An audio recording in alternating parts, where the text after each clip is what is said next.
Hey everyone, Froe here for another vanilla-ish Let's Play episode. Thank you for joining me.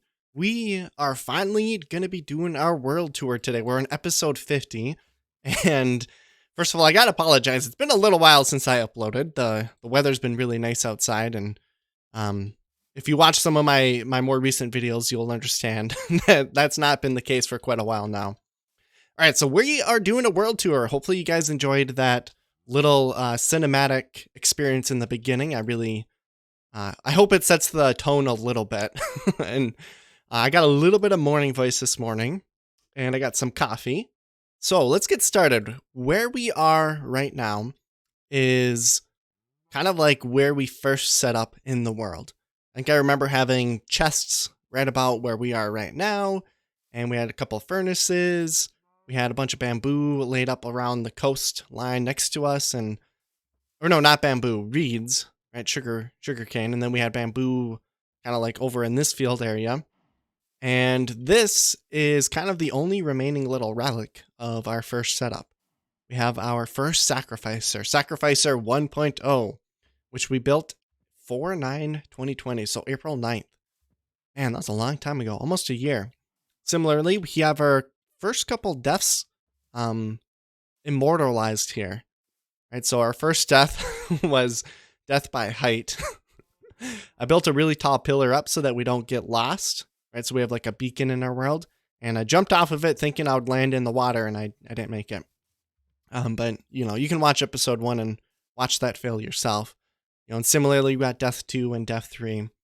So this is our very first original spot in the world. And over here we have just this tree, like this custom tree that overlooks this path, which I think it's super cozy to me. And it was built to commemorate deaths number 4 through 12, which happened when we were trying to build a cave spider farm where that beacon is. And we'll show that off in a little bit. I've never done a world tour before, like on my own. So I don't know how this is going to go. I'm probably going to ramble a lot, so I apologize there. But yeah, this is all the gear we lost originally then. And there's a pretty big setback because a lot of this gear was pretty good. Just a quick reference, we do play with Datapacks. That's why we call this vanilla-ish, or our semi-vanilla. And the main datapack we play with is our RPG datapack, which if you ever played games like Diablo or RuneScape or any RPG game, Skyrim, right, then you kind of know the deal when it comes to that. It just gives items unique attributes and adds boss monsters to the game. I think it's a really fun way to add adventure overall, so that's why I like it. And you guys seem to like it as well. On top of that, we also play with a bunch of other data packs, and I'm always open to adding more. So any suggestions would be awesome. As we walk this direction, this is kind of our main area in the world right now. We will be expanding in the future, don't worry. But this is definitely the most developed part of our world. And I just love standing right here and overlooking all of our skyline, so to speak. You should notice that kind of my building architecture that's kind of a bad example. That's a good example. It's like Elven-y, I guess, with a little bit of Greek and Roman inspired architecture. And then we got straight up Roman architecture there as well. That's kind of what I'm going for. I try to combine Elven and Roman design, whatever that means. You got to use your imagination a little bit. But I think it turns out pretty good. And one of the main tenets of my build design is my buildings are all on top of hills. Right, so we got a building over there. That's on a hill. Those are all on hills in their own way. Right? And so on and so forth. And then we got these paths that meander in between the hills. And I think that leads to a cool effect. So this is our storeroom. It was actually the first building we really built in this world, followed up by the Sacrificer, I believe. And again, it's going for that Greco-Roman theme. Definitely, or with Elven, right? Definitely Elven inspired, though that's what I'm going for. I love Lord of the Rings, and so I love elves, and I think, it's not exactly like the Elven architecture in Lord of the Rings, but it's still inspired by it. And so as we walk down here, we have our very, most saddened spot. I come over here basically half the time I'm spending in the world is over in this area. So right ahead in this chest is our valuables. And we're going to look through all the chests briefly just because I think it's kind of interesting to see what what items we have and how we organize them now, and then maybe like in a year we can compare them and see the differences. Yeah, all the items in this chest are more rare or valuable to us in some way, either to the world or the Let's Play, and or they don't fit in any other category we have in our storeroom. Here's all of our valuables. Got a ton of iron. This is the most iron I've ever had in a world. I've never built an iron farm. So all of this is straight up mined, which I think is kind of cool. Redstone, right? Ores. This is our items, like our weapons and armor. So we have actually a lot of unique weapons and armor because of our data pack. And so I like to store them here. Recently, we added a new data pack that makes it so that mobs will drop higher enchanted gear. And I put together a couple of those gears to make some utility armor. So here we got respiration 7. So we can just breathe underwater basically forever. Here we got Frostwalker 9, so we can make giant ice paths. Feather Falling 9, so on and so forth. They're just kind of cool little pieces of armor. Maybe we'll use them, maybe we won't. And then we got a bunch of different unique weapons and armor as well. And I'd encourage you to watch specific episodes to experience more of what that's like. But here we got a whole chest full of even more unique weapons and stuff. And overall, this data pack makes it so that some weapons and some armor setups are definitely better versus some bosses versus the others. So it's a really great data pack. I encourage you to check it out. And here's our tools, nothing extravagant, decorations and minecarts and stuff. Potions and then mob heads, another data pack we have for decoration, which I use all the time. I think it's a great addition and should maybe be in the vanilla game too. Another here we got just random shulker boxes full of stuff. Right, hopefully I'm not putting you to sleep yet, but I think it's interesting, so maybe at least one of you will think it's interesting to check out another person's storage room as well. Here we got just, rest of our random stuff. If you have any tips or tricks on how I can better organize, let me know. Kind of just do it organically though, as needed, and make upgrades and changes whenever we deem fit. So yeah, that's kind of our storage room. From there, we're going to start talking about some of the quality of life features we got. The first one is our item dispenser here. So if we press this button, we're going to get a stack of torches, or rather half a stack, I should say. And if we press this one, we get a stack of ender pearls, which I think is, pretty convenient. Now, the cool thing though is if you throw a stackable item in this corner, we're going to get a bunch of steak and those ender pearls back. Right, so there's our steak. We get them in multiples of 8.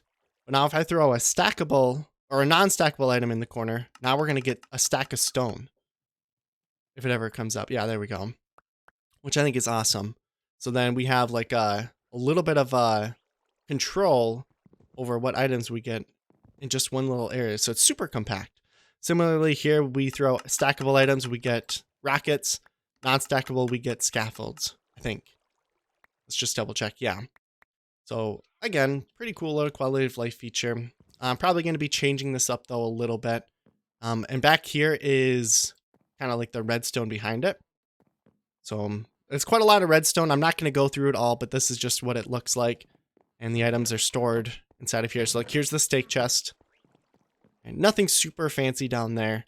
But I did want to show you guys these chests here, because again, these are more of those unique, legendary, and cool weapons that we get from the data pack.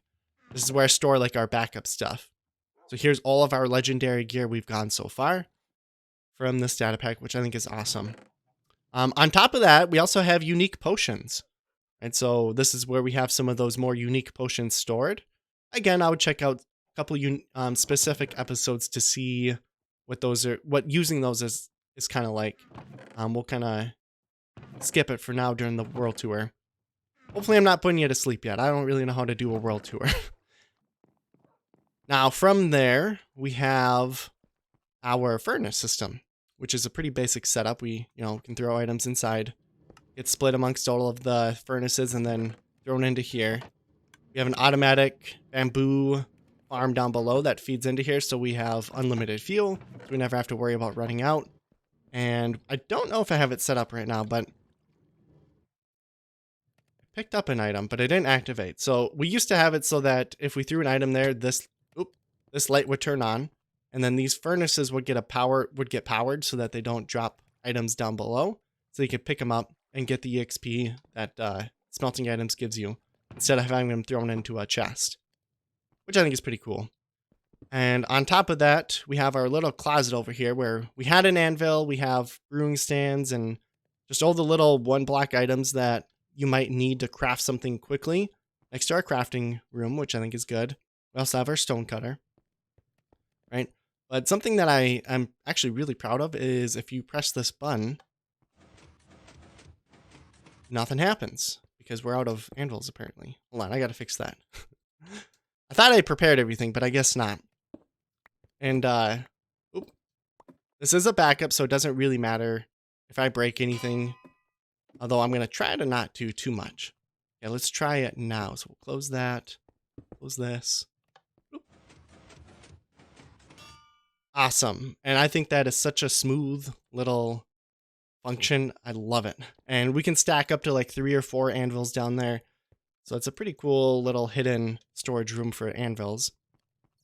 Just past our storage room is our enchanting setup, which I didn't notice this until recently, but it's off-centered by exactly 1 block.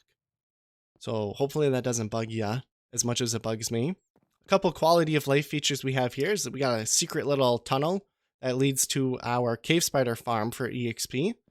And then if you throw items in the ground, you'll get EXP rain down on you. At least you're supposed to. Where is it?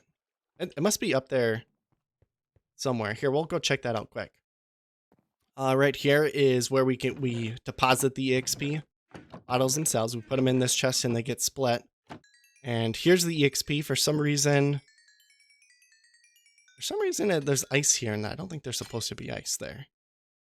Or something. I don't know. I have to fix that. I thought I had everything working, but I guess not. We got a lot of stuff in this world. But yeah, that's a little bit of an EXP dispensing system. The EXP bottles are again from that data pack. So I think that's pretty cool. And then in the corners here, or in the pillars, we have a bunch of enchantments. So built-in storage I think is neat. And we're gonna get to this in a second. Right, but not quite yet. We're gonna finish off our storage room. Over here is our work in progress redesign of our back part of our storage room.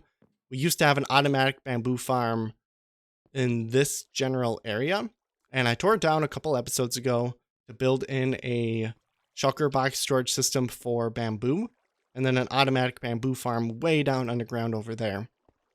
And now I'm in the process of rebuilding an automatic manual bamboo farm where you can just press a button and bone meal dispenses and pistons and stuff shoot out. I just haven't gotten around to it yet, and we're going to redesign this whole room.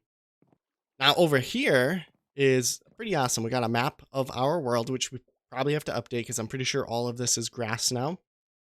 And we don't have that in the middle of the lake anymore, but that's right where we are, at that green dot. And that's our storage room, and then all of our cool buildings around us. We got this hallway, which right now doesn't really have anything in it, but we're going to have another redstone contraption going off in this direction, maybe a hallway or something. But then these lights indicate how much bamboo we have in our storeroom. So right now our chest is empty, so we're almost out of bamboo actually, which makes sense. I've been burning up a lot of it. And this is just a secret redstone access room. And this is all the bamboo boxes we have. So I like to have little secret entrances to back doors and access to our redstone. Got a couple statues that decorate the entrance to this wing of the build, which I think is kind of cool. Now jumping back down here, I'm pretty sure that's it for the main storage room. We went through most of it. On this side we have just a couple llamas that are highest strength possible. And I want to start using these llamas with shulker boxes because I think that would be a good idea. We'd have like mobile shulker box storage system then, which I think is awesome. And then over here is just a bunch of bulk storage for now, and especially for shulker boxes. Now over here we got this ender pearl bouncing up in the water, and we have a couple ender porters. And the first one I'm going to press is this one over here. We got a secret button right there, and if I press that, it transports us into our cave spider Exp farm. And right over here is the secret hallway that comes from the Exp farm as well. But we mostly use the Ender Portal now, which I was inspired by from Etho, just so you guys know. But yeah, we have a quad Exp farm here, right? So we got 4 spawners. This room is not finished, but we can stand here, kill them, get the Exp, and then we can enchant. This is definitely a work in progress still, though. A lot of things in this world. I mean, everything in Minecraft is always kind of a work in progress. At least it should be. But I just wanted to show this off briefly.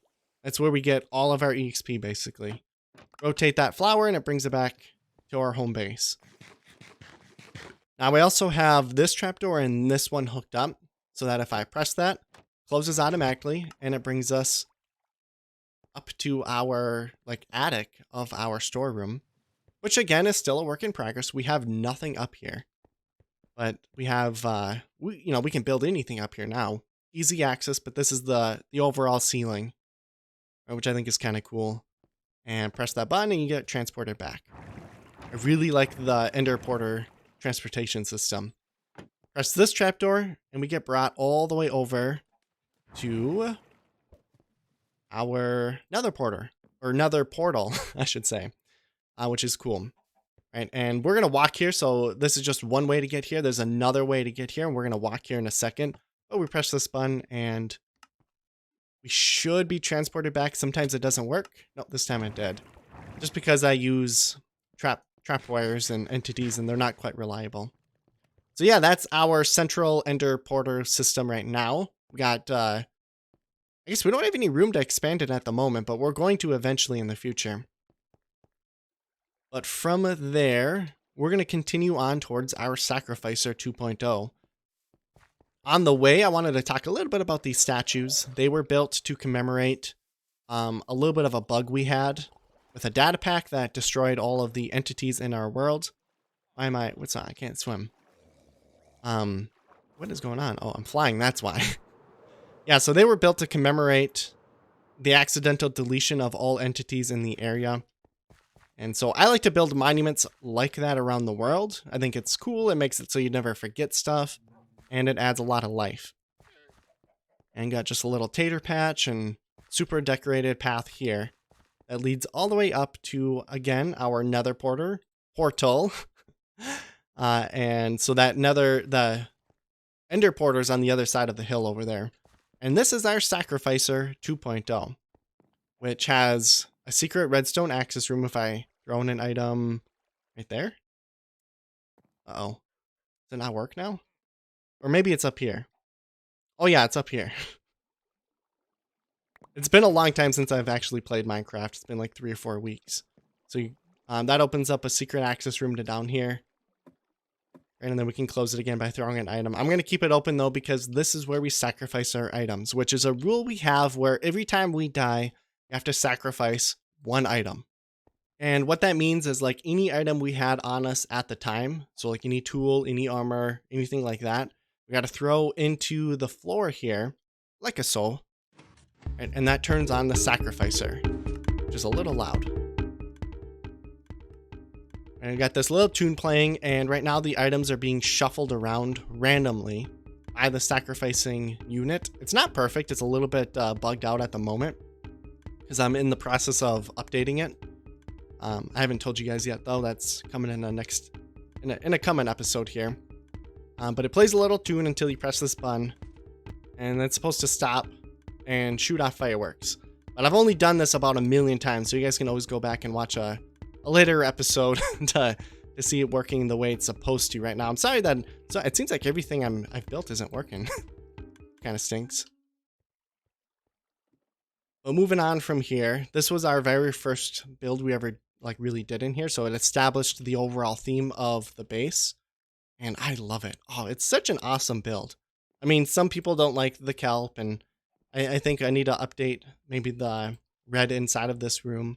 But overall, it's pretty awesome. But yeah, anyways, you press the button. The 1 item gets sacrificed and shot up to here. And then fireworks get displayed through the little pond right there. And then the rest of your items get shot out right there. Aha, so moving on from there, we're going to go check out our Nether Portal. Oh man, said that like a million times now. Come up here, you get into this little water stream. We get into this super yellow, beautiful, golden floored room with a cool overlook, right? You can see our entire storage room and a couple other buildings, which I think is awesome. There's a great shot of the sacrificer and the lake as a whole. And then like this really beautiful path. I'm really happy with how this turned out. I used mob blocks or mob heads to decorate the glowstone up above, which is a cool detail, I think. And then here's our building we use for the Nether Portal itself, which has a couple of redstone features. The first one, I'm going to turn up the music again so you can hear it. So that button will turn on the portal, and we'll turn it off, and we got a little tune to go along with it. There's nothing in the Nether worth really showing off, I don't think, so I'm going to skip it for this world tour, just so you guys know. And then coming back down here, we got a easy way to get down. Even though we can fly everywhere, I still think it's important to make it so that everywhere is walkable. I think that's an important aspect of our world. And I think it makes us kind of have to build paths and decorate them as well, which I think is kind of fun, and it makes your world feel bigger and more alive. Now, I got this Uggo building here that has nothing inside of it yet, except for a map of our first end adventure. But I just wanted to try to build something at an angle, and this is what it looks like. It's not done at all. I got a couple ideas to renovate it, though, that you'll be seeing in future episodes here. But yeah, so going through that building, you can easily access down here, which is now down below where we just were. So again, able to walk everywhere, I think is important. And that brings us onto the far side of our wheat field. Right, our wheat field is right here, and our storage room is all over there. And we got this path that connects the two through the wheat field, which I think is kind of pretty. But over here, we got our Roman-looking building, like our most Romanesque styled building, with this really cool path that's at a slight angle. I love little features like this. I don't know what they're called exactly, but the arch, I think, is a really big, prominent feature of most of my builds. And spruce trapdoors with birch wood like that, I think, goes really well together. And it matches a lot of the other colors we use too. So this building right here is what we're going to be using to choose a comment from the past 2 episodes to build or to give that sword to. And we're going to talk a little bit about that later on, but just remember that I'm picking a random commenter from a while ago and giving you guys a sword in our world. But this is another like randomizer. It's different redstone than the sacrificer, but same kind of idea. Right? You throw items inside of here. Let's see if I can kind of demonstrate quickly.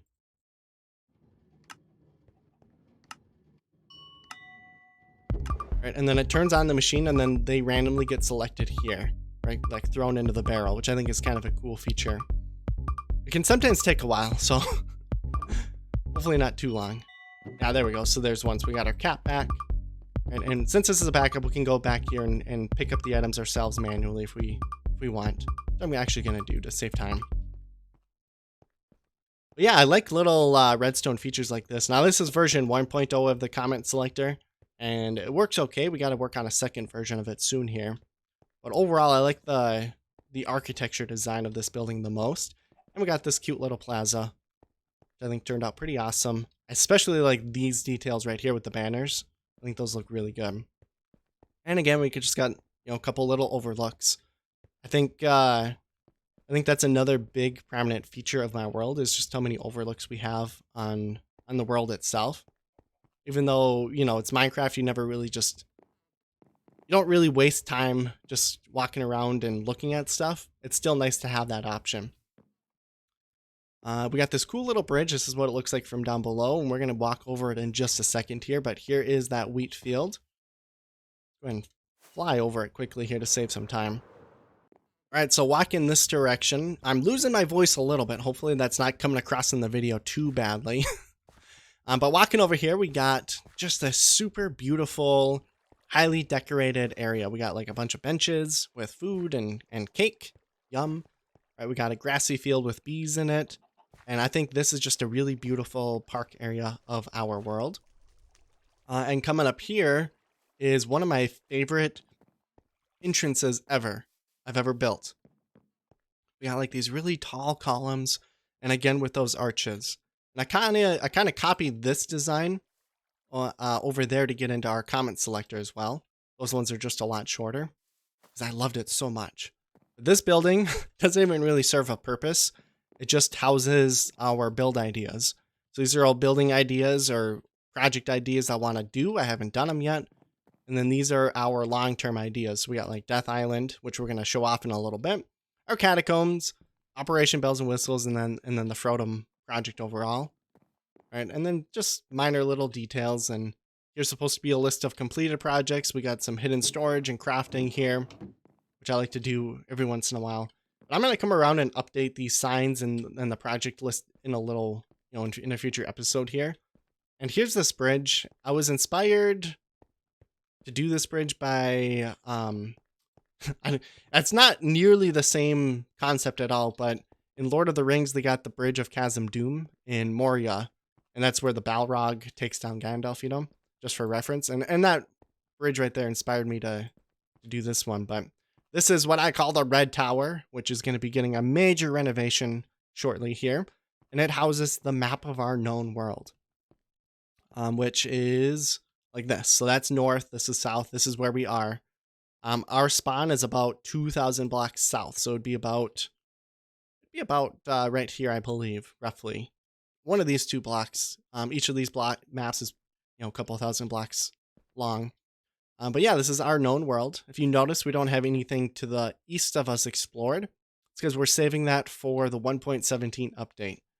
But the whole point of this build was to just store a lot of our trophy items. So you walk up here and we got just a bunch of random Curse of Vanishing 6. So just a bunch of random like armor stands with some unique weapons or tools or anything from the data packs we have. Got mob heads, and it's not supposed to make any sense. They're just kind of cool.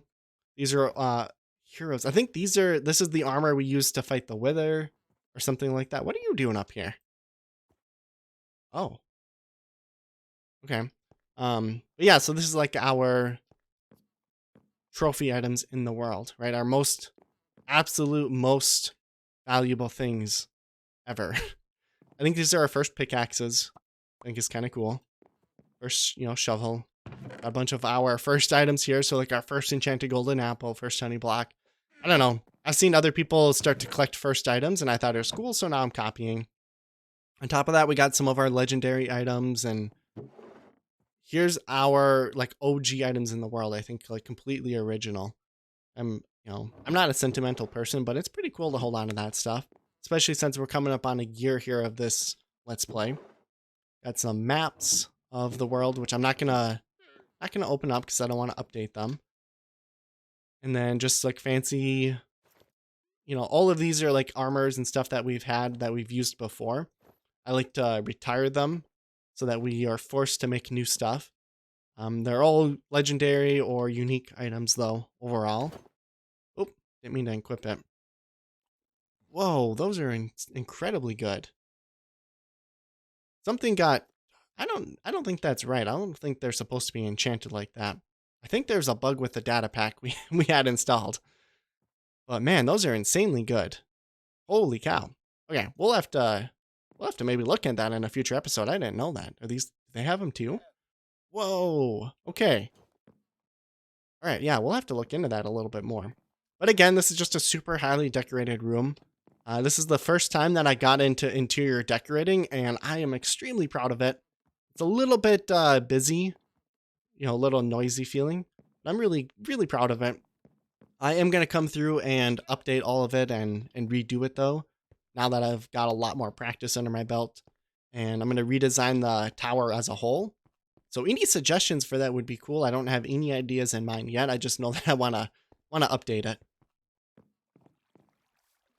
Now, from there, we got this beautiful park area, which was one of the first times I ever built a super heavily decorated park. And I absolutely love it. If you notice, we have a lot of red tones inside of there. Red is by far my favorite color. You're going to notice that all throughout the base. And so I use it a lot. And inside of here, we got a dispenser, and there's supposed to be fireworks, but just like most parts of my world, nothing works. But it's supposed to just fire a firework at night every once in a while, randomly based on just, you know, like a random chance. Over here is kind of an ugly building I don't like. Gonna renovate it.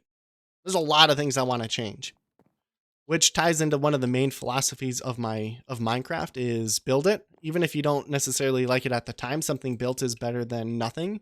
And you can always go back and fix it and change it and make it so that you like it. But this whole tower, this whole room here is just built to commemorate our legendary elytra, which was enchanted apparently, again from that data pack. That's kind of cool. You know, that's another thing I like about that. You know, that data pack had a feature where it enchanted all entities for a second and it was fixed. But now like all these other items are now like, you know, now that I have that data pack fixed, you won't get these enchantments anymore. So they're like extra artifact items, which I think is cool overall. But yeah, that's our first elytra. First legendary one, and we died like the episode after we got it. So I was like, I got to build something for it. Like I said, I like to commemorate and build monuments for just random things. And every time we die, we have to sacrifice an item. So I think that's how we lost it. Now down here is a bunch of statues we built, starting with this one to commemorate, just kind of give back to you guys a little bit. So this was built to commemorate Vicula Bents, or rather, you know, they were leaving a lot of comments, and so then I built a statue in their honor. Their comment got picked in the comment randomized. How did you get up there? Anyways, their comment got picked in the randomizer over there, so we built a statue for them. And I liked the idea so much that I built 5 more, or like 4 more total statues. So here they all are. This is for, whose is this? Marcelesco, awesome. Which, you know, some of the statues are okay, but some of them are a little bit derpy maybe. Whose is this, I wonder? Oh, perfect, we got scaffolds. This is Todd 13. Yeah, like I said, it's been quite a while since I played. This is, whose is this? Minecraft Guy 75. And then over here, whose is this? Dylan Barris, I think? Yeah, Dylan Barris. Okay. So thank you all for, you know, all 5 of you for leaving comments. I really do appreciate that. And anyone who comments. In particular, this is a lodestone that leads that. So that lodestone's the center of our world. All of our compasses point to there, which I think is kind of cool. But yeah, thank you for leaving comments and giving me support. You guys are honestly the reason why I continue to do this. Making videos is extremely fun and rewarding, but also takes up a lot of time.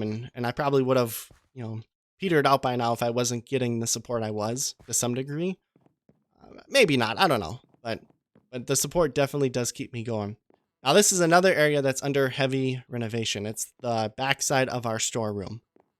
And so this is how we get up there. It's the other side of, you know, of the XP dispenser and stuff. Nothing really to show right now. It's just under development, and same for all of this, right? I built these trees last episode. This whole area is under construction at the moment, so we're not going to spend too much time on it. But we just got, you know, just another little garden area. I've been finding that I like to build these. They're easy to do. They only take like an hour, and they add so much life to the world. Now that's that sword that we're going to give away later this episode, so just stay tuned for that. I wanted to just briefly walk by all these paths. And they snake all the way around over to here. And I recently built this up. This, oh, where am I? This is a lake that was built, or that was created when a charged creeper killed us. And I think it was episode 3, right? Or episode 2 or something like that. Or death number 2, episode 3. Yeah, this charged creeper right here, I'm pretty sure is the one that did us in there. Now moving on over to here is our cow field, not car field, cow field, as well as our little chicken farm, right? Which is kind of cool. Like we got little nests in there, and then we can get eggs. Nothing super extravagant. We do have a data pack that makes it so that animals have unique stats as well. So like some of them will drop more meat than others. Some of them will will drop more eggs, and sheep will regrow wool faster and slower depending on their stats. And we just got this little mini barn with Shadowfax, which is another Lord of the Rings reference, and some bulk storage for items like saddles and armor and anything else that is kind of related to animals. So it looks like leather mainly, some more saddles. Nothing super complex there. And then over here is a slightly bigger version of that barn that is again under construction and renovation. The goal of this barn though is to maximize our, what I call my horde, which is our mushrooms. So these are the best stats mushrooms we have. In particular, these 4 chambers here have all unique stats. So these cows are fireproof, and these cows can swim underwater or like breathe underwater. These guys don't take fall damage. They fall like chickens, and these guys don't have knockback at all, which I think is, pretty cool. And then over there is our best cows in the entire world. They will drop the most leather, the most food. They'll reproduce the quickest, and so on and so forth. And that's an ongoing project as well. It's taking quite a while. But this whole area was one of the first big projects we did in the world as well, along with this wall, which is okay. I've gotten a lot better at building since then, and there's still a lot of room for improvement. But overall, I like it. Moving on then, we got to move on to our Catacomb project, which is just right over here. And this is another unfinished building. Man, I got a lot of those. I got to start finishing those up before I start new projects. Oh, I fall down. So down here is the entrance to our catacombs. Super good entrance, right? Another thing I got to finish up and polish. But yeah, our Catacomb project is where we lay to rest our items that we sacrifice every time we die. Or at least the ones that we don't keep up on the surface. Oh, here's my backpack. Yeah, I'm going to actually put that back. I'm going to remember that, actually. This is the backup. So the point of the catacombs was I was inspired by... Whoa, what's going on here? I was inspired by actual Roman catacombs. I was lucky enough to be able to go to them a couple of years ago. And so, here's an example. We lost our boots here, Butter boots, quite a while ago, and they got an enchantment now, which is kind of funny. But this was death number 14 in episode 7. So I don't know. I just think it's really cool to hold on to the items like that, the historical fact. Right? And then every, as we walk down here, the hallways are pretty detailed. We got just random decorations and stuff. And we got more items laid to rest. So here's Crystal Blade from episode 20 and Legendary Helm.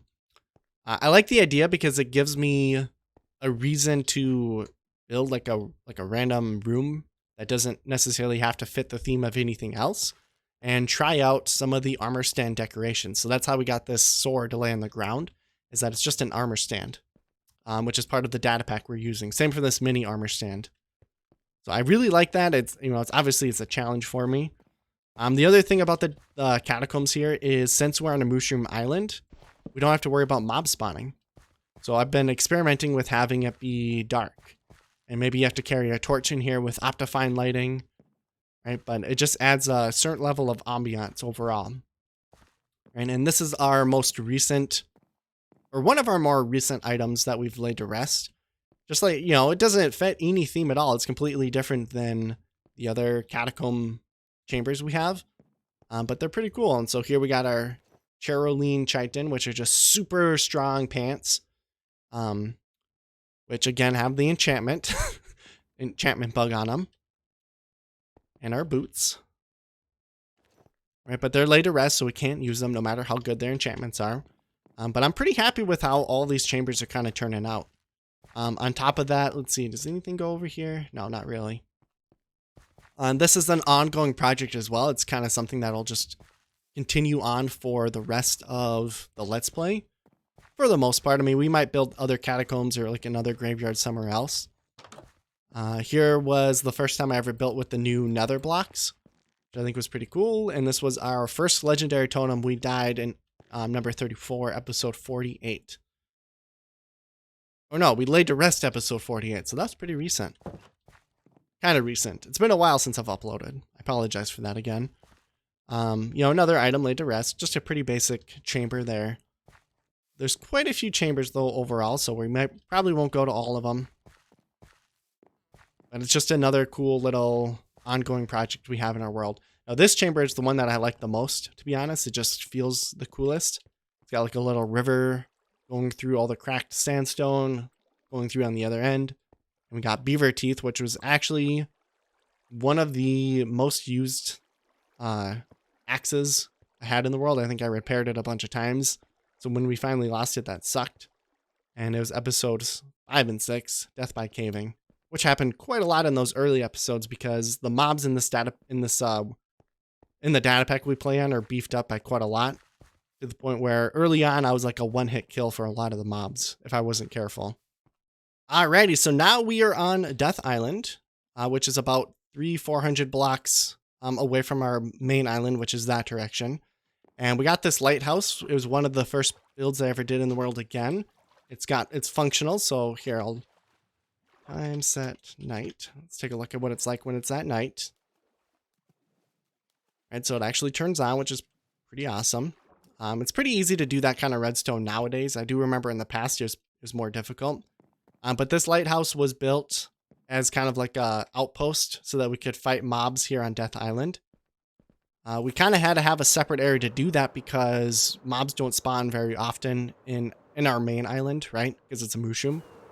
And so we fought a lot of early on, we fought a lot of the legendary mobs here. And I figured out that if you trap zombies with an item in their hand in a boat, then we can kind of artificially increase the number of legendary mobs that spawn. What's going on here? Oh, sorry, bud. It's a backup, so I guess it doesn't matter.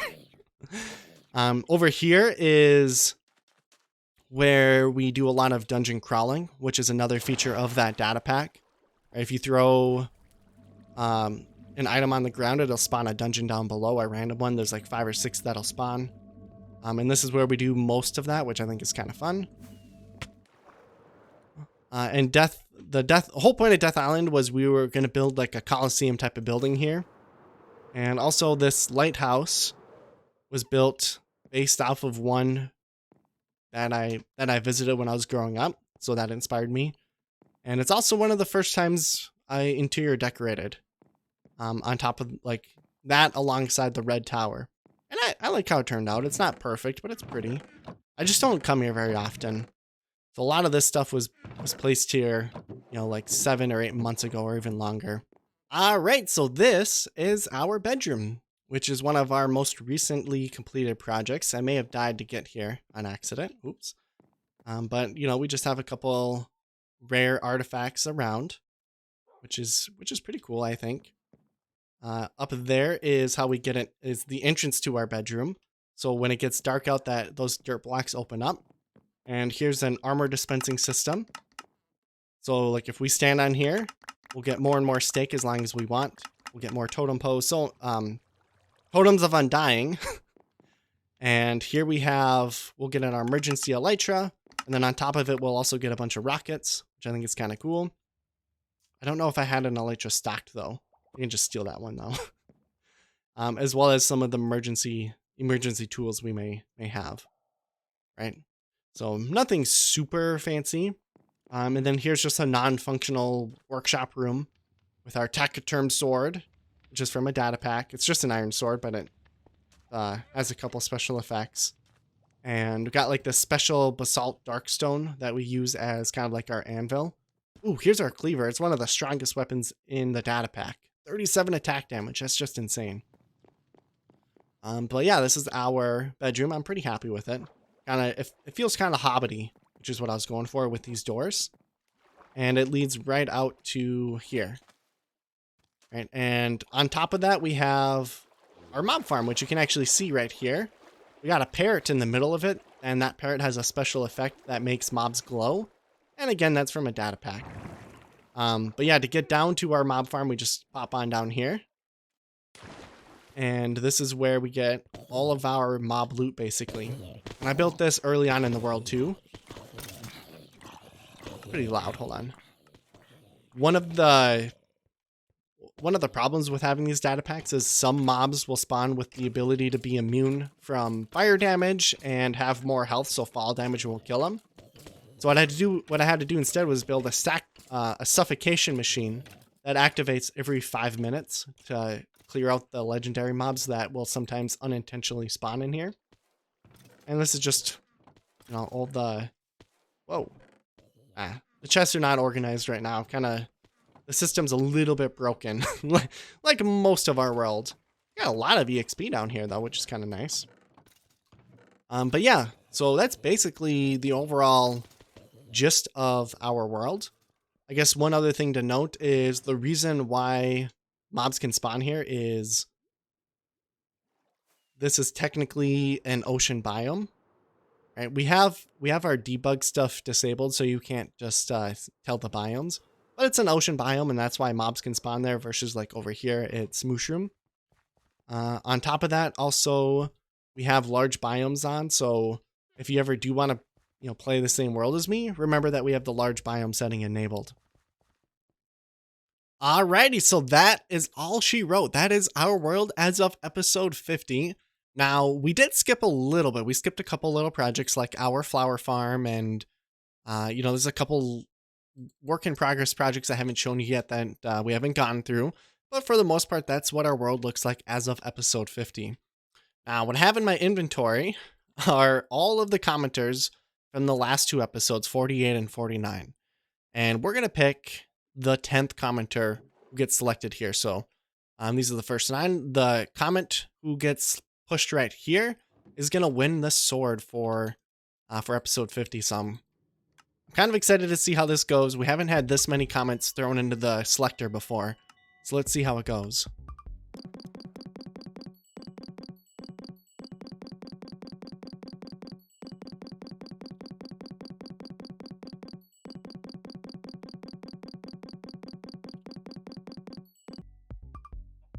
All right, here we go. Who's gonna get it? Come on, it's taking a little while. This is only version 1.0. We got to build a second version that works a little bit quicker. All right, so it's Cormac Hurley. I don't know how to say that name. I apologize if I said that wrong, but you have won, so that's awesome. Congratulations. That means that you. Yeah, we gotta collect the rest of the comments there. It means that you won. And just a reminder, this is that sword you won. It's way over in the distance over here. This is the direction we're expanding out to. Right? And so here it is. This is your sword now. Now, I did mention last episode that I was also going to build something here, and I haven't done that yet. I haven't played Minecraft at all, basically, since that last episode. That's what you get when you're just some unprofessional Minecraft player and not a professional YouTuber or anything. I got, you know, other things going on in my life that steal away my ability to play, unfortunately. But what I have come up with is I'm going to hatch a couple turtles. And I'm going to name one turtle after you. So I'm going to name one of them Cormac after you. And the cool thing about turtles is they remember where they hatch. So they're going to think of this island as their home forever. And thus, you know, they're always going to come back to their home and your sword. Right? And the other cool thing is turtles like to swim really far away. So I don't know. I just think it'll be neat to have a pet turtle here. And it'll be named after you, and it'll be your turtle, if anything. But yeah, I wanted to say thank you guys for watching. I really appreciate everything. I hope I hope at least some of you stuck around throughout the whole world tour. I have a ton of fun making these videos, and you guys have been extremely supportive. And I have a ton of fun playing Minecraft. And doing this world tour here has really given me some good perspective on some things that I could improve on, namely finishing projects. So that's going to be the goal for the next couple episodes, I think, is just finishing up and polishing up some of the world even more than it already is. But some of the bigger future plans we have is expanding off this direction. And I've briefly talked about that. But in between last episode and now, I did go around this general location and just come up with a couple pretty solid ideas of what I want to do to expand. For example, over here, I want to build my house, like my actual house where we like live and stuff, with like a kitchen and all that kind of jazz. Just for looks mostly, but just I think it'd be cool. I have an idea for something to be built there. You can kind of see some redstone being done, and I want to expand these lakes a lot. So yeah, we have a lot of things still to do in the old part of our world. Whoa, hello. Right, like we have to fix all those redstone things that are broken and finish up building and remodeling our builds and polishing them up, which I love doing. I love like making a version 2.0 of a build, but we also have a lot of room to expand. So overall, gosh, I don't even know what's going on. Overall, I'm really excited about the next 50 episodes. There is something I wanted to mention as well, and this is really just for future reference. I'm not a professional. I do this just in my free time. But if there's ever a period of time where I stop uploading, I I won't let you guys down without telling you. Like, I'm not just gonna ghost you. I will. I don't ever plan on ending the series, to be honest. I really like the idea of just a one long term series and world, and this is my favorite world I've ever made ever. And that's saying something because I've been playing Minecraft for 10 years, and I've had a lot of really awesome worlds and servers I've been a part of, but this has definitely become my favorite world, and you guys are a huge reason for that. Making the videos here has actually made me like literally 10 times better as a Minecraft player, and in ways that I never thought really possible. So overall, I'm kind of just rambling now, but I'm just so excited about the future. With that said, I want to warn you that this summer, and starting in June, I'm going to be gone for about a month or maybe even 2. I'm going to be going on a road trip across the country, and I'm very excited about it. But I'm going to be gone. So when I disappear for a while, I will come back. Hello. Please don't worry. I just wanted to warn you though, so that and I'll remind you as we get closer too. But it's something that I've been wanting to do since last summer. I planned on doing a road trip last summer, but you guys know what happened.